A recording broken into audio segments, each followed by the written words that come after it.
Hi everyone, in this lesson we are going to be having a look at how to play Another Brick in the Wall Part 2 by Pink Floyd. This song was written by Rodger Waters and appeared on the massively successful album The Wall. It was also released as a single in the UK in 1979 and in the United States in 1980.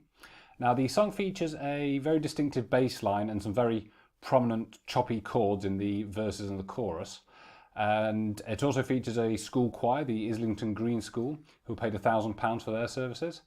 And the song ends with David Gilmore's famous solo, which is, I describe it as smooth but edgy.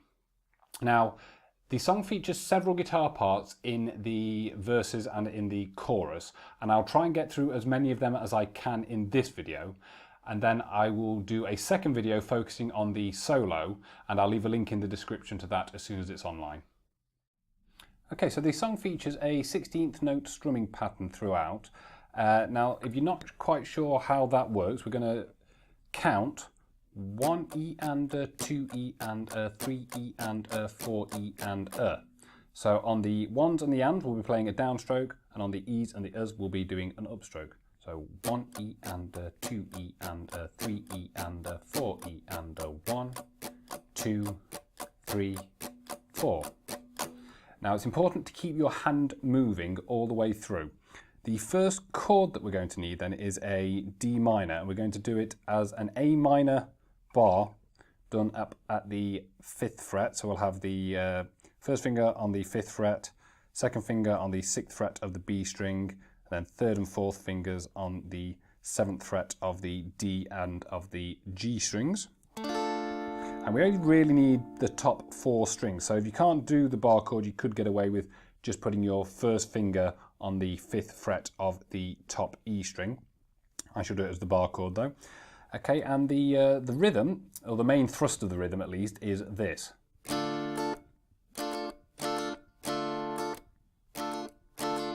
Okay, so what we've got there is we've got a downstroke on the first beat on 1.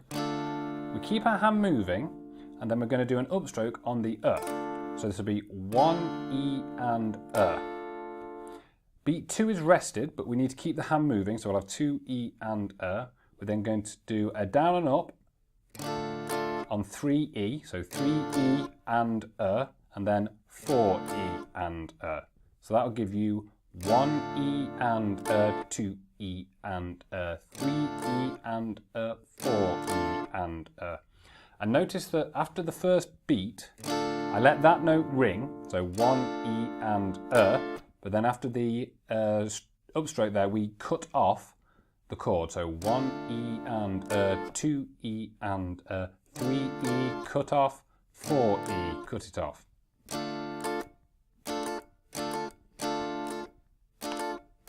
And I'm cutting it off in 2 ways. One, I'm resting the palm of my hand against the strings.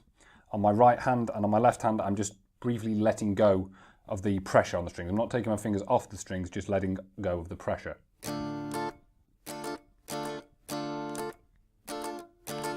Okay, sometimes he'll just do a downstroke on beats 3 and 4, not do the upstroke as well, so you'd have.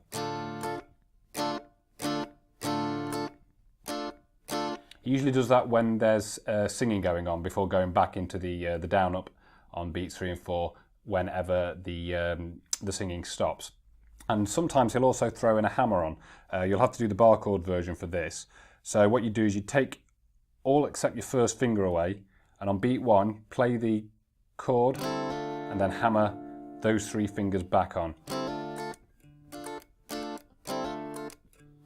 I think he usually does that through the chorus. So I'll just play a snippet of that then, just to give you an idea of how it should sound.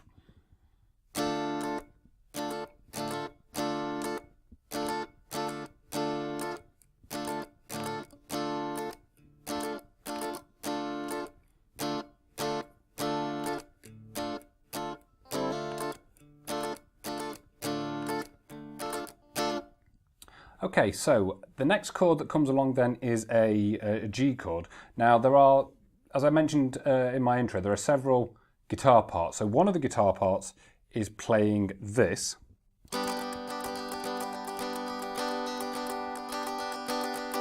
Which is, if you imagine an E-shaped bar chord done at the 3rd fret, but all you really need is the top string. So you'd have a bar across the 3rd fret of the top E and the B string, 4th fret of the G string, and 5th fret of the D string. And you're just playing all of the 16th notes.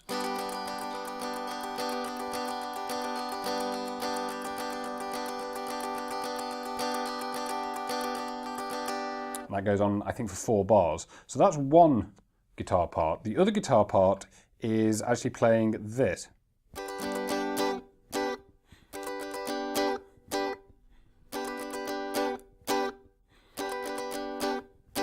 Okay, so this is again a G chord, but this time played as a C-shaped bar chord up at the 7th fret.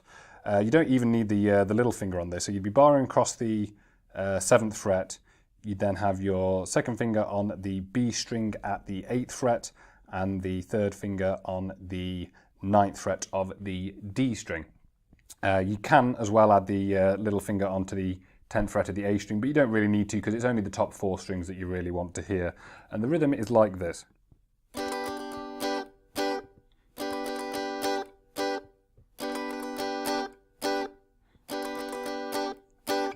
Okay, once we've done that, we go back to our D minor. Okay, and this time we're going to play, so that's 1 E and a, 2 E and a. Okay, and then we go into this little run. Okay, so we're going to start off here at the 10th fret. This will be a D minor chord. We're going to just bar across the 10th fret. We just want the G, the B, and the top E strings. We then go to a C chord. So here we're barring the B string and the top E string at the 8th fret, and then playing the 9th fret of the G string before going back to the D minor. So that'll give you.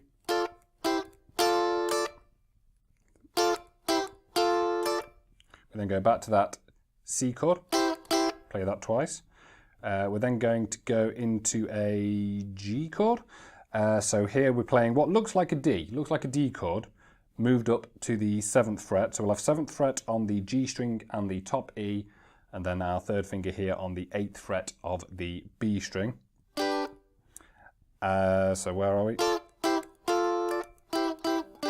Just doing a down up there on that G chord, and then a downstroke now on an F chord. So we take that same shape that we've just played and move it back 2 frets. So we've now got the 5th fret on the G and the top E, 6th fret of the B. It'll be a downstroke there.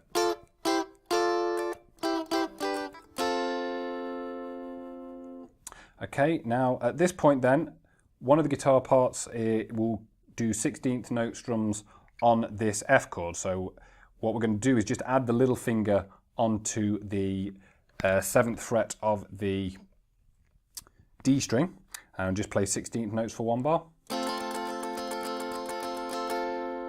We're then going to go to a C chord. So this is the extension of the C chord we've just been playing actually, but it's the full bar chord version this time. So you're barring across the 8th fret with the 1st finger. You then need the 9th fret on the G string, 10th fret on the A string and on the D string. And again, just play 1 full bar of 16th note strums using just downs and ups for 1 bar. You only really need to play the top 4 strings again, so you'd have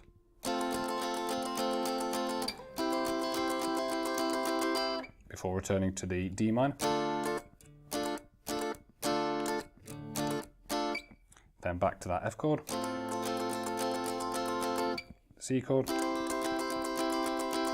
and then 1 strum on the A minor chord. That's when the drum solo then comes in. Now, I'll point out a few other things about this rhythm section then. So one of the things you could do over that F chord and C chord, if you wanted, you could do it like this. So notice there I've gone for a distorted sound, and what I'm doing is I'm playing an F5. Okay, so this is 1st fret on the A, E string, and then 3rd fret on the A and the D. and then a C5. So this will be 3rd fret A string, 5th fret D and G strings. And I could do that instead of strumming the entire chords, just playing them once for each bar,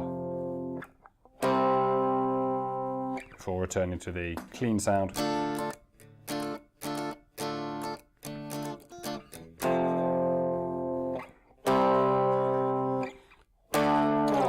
And there at the end there I just did a D5 power chord, so this is the 5th fret on the A string and the 7th fret on the G string and the D string, and then slide that away. So that's one other option, that's one of the other guitar parts there that's going on there.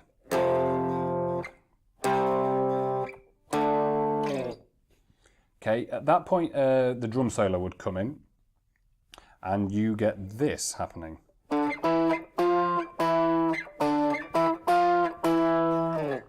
Okay, so this is just outlining the vocals.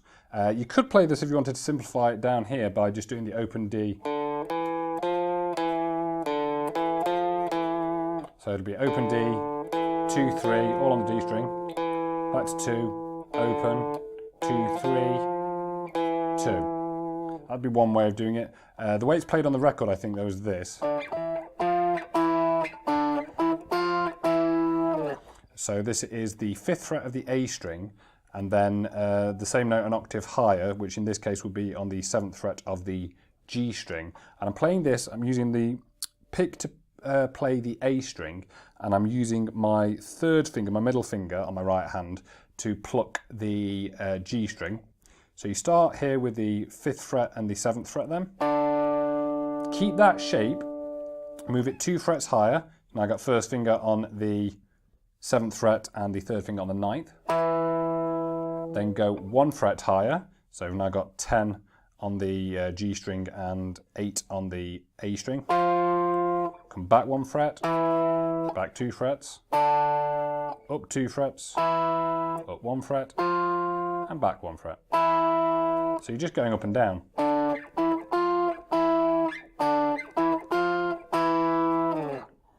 Okay, that'll happen several times.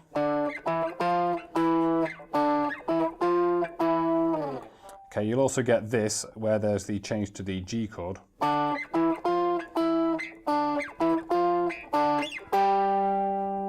So there I went at the end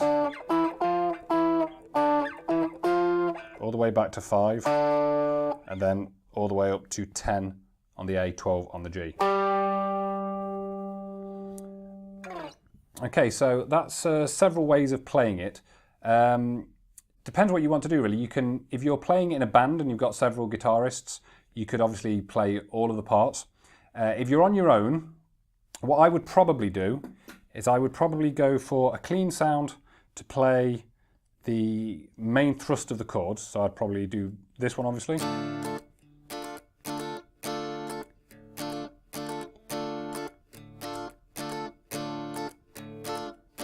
Okay, when going up to the G chord, I'd probably do this one.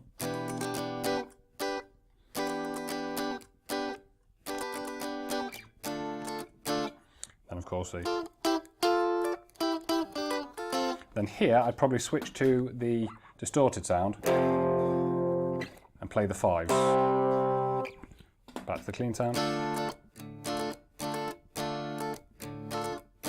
Distorted sound again.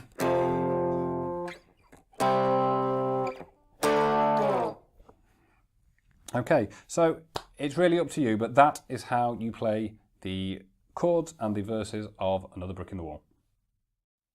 Okay everyone, thanks for watching. I hope you enjoyed this lesson and found it useful. If you did, please like and subscribe, and I will see you next time.